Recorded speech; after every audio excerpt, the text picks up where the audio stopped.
आवाज मानदेशाचा। सातारा शहरात गोवंश कत्तलीचा एक धक्कादायक प्रकार समोर आला असून गोरक्षकांच्या सतर्कतेमुळे एका निष्पाप वासराचा जीव वाचलाय। कत्तलीच्या उद्देशाने एका वासराला डांबून ठेवण्यात आल्याची गोपनीय माहिती स्थानिक गोरक्षकांना मिळाली होती। माहिती मिळताच गोरक्षकांनी तातडीने घटनास्थळी धाव घेत छापा टाकला आणि कत्तलीच्या थरारातून वासराची सुखरूप सुटका केली।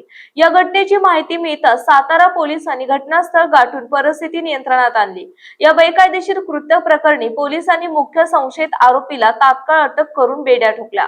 प्राणी संरक्षण कायद्याअंतर्गत आरोपींवर सातारा पोलीस ठाण्यात गुन्हा दाखल करण्यात आला असून पोलीस या प्रकरणी पुढील सखोल तपास करत आहेत। गोरक्षकांनी दाखवलेल्या या धाडसामुळे साताऱ्यात त्यांचे कौतुक होत आहे, तर दुसरीकडे अशा प्रवृत्तींवर कडक कारवाई करण्याची मागणी जोर धरत आहे।